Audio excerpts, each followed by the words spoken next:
বাংলা মিডিয়ার নায়িকাগুলো হচ্ছে খুবই ফালতু।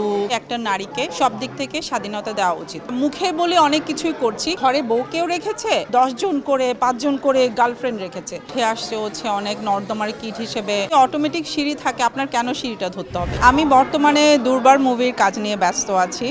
আমার কোয়ার্টিস্ট হচ্ছে এখানে অনেকে, বলা যাবে না, এটা খুবই সিক্রেট। আমরা এখনো কিছু শেয়ার করছি না, বাট আমি যতটুকু জানি আমাদের প্রথম স্লটটি শেষ হয়ে গেছে, সো দ্বিতীয় স্লটটি আমরা শুরু করব। ইনশাল্লাহ আপনারা দেখতে পারবেন বড় পর্দায়। সামনে ভালোবাসা দিবস উপলক্ষে আমি সবাইকে একটা কথাই বলতে চাই, প্রতিদিনই ভালোবাসা দিবস। আপনার প্রিয়জনকে ভালোবাসুন প্রতিদিন, বাট স্পেশালি হচ্ছে 14th অফ ফেব্রুয়ারি, ওই দিন আমরা সবাই সেলিব্রেট করি।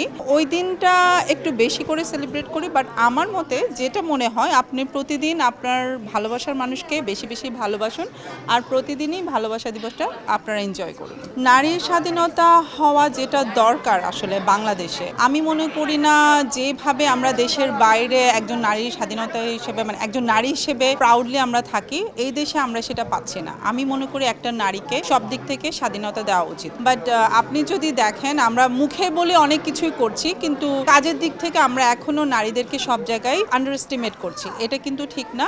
এই জায়গা থেকে সবার আগে যেটা করতে হবে, ফ্যামিলি সবার আগে এগিয়ে আসুন। আপনার পরিবারের যে মেয়েটি আছে তাকে সাহায্য করুন, পড়াশোনার দিক থেকে, সাপোর্টের দিক থেকে, সব দিক থেকে। নারীর স্বাধীনতা তখনই হবে যখন আপনি ফ্যামিলি থেকে সাপোর্টটা পাবেন, আপনার আশেপাশের মানুষজন আপনাকে সাপোর্ট করবে। একজন নারী এই সমাজে তার জীবন সঙ্গী হিসেবে চায় হচ্ছে একজন ভালো মানুষ।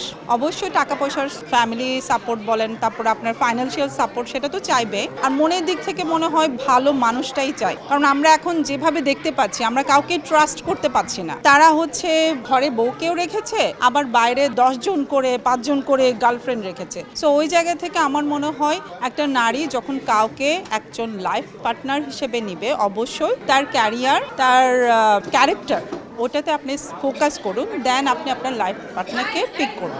প্রথম যখন আসি, আমি প্রথমে কাজ করি হচ্ছে একটা শাপলা মিডিয়ার। প্রথমে আমি অনেক কথা শুনি, বাংলা মিডিয়ার নায়িকাগুলো হচ্ছে খুবই ফালতু, তাদের কোনো ক্লাস নেই, তারা উঠে আসছে হচ্ছে অনেক নর্দমার কিট হিসেবে, তারা পড়াশোনার দিক থেকে ভালো না। ওই জায়গা থেকে আমি মনে করি, আমি ইউকে থেকে পড়া একটা মেয়ে, আমার ইউকে থেকে পাশ করা, আমার ব্যাচেলার ডিগ্রি। সো এইগুলো যখন আমাকে ফেস করতে হয়েছে, যখন আমার ইন্টারভিউটা নেওয়া হয়েছে, তখন মনে করলাম যে না, আমরা মেয়েরাও কাজ করি, বাংলাদেশেও অনেক ভালো ভালো কাজ হচ্ছে। আপনারা প্লিজ বাংলা সিনেমার নায়িকা বলুন, বাংলা সিনেমার আর্টিস্ট বলুন, সবাইকে সাপোর্ট করুন, ভালো হিসেবে, খারাপ হিসেবে না।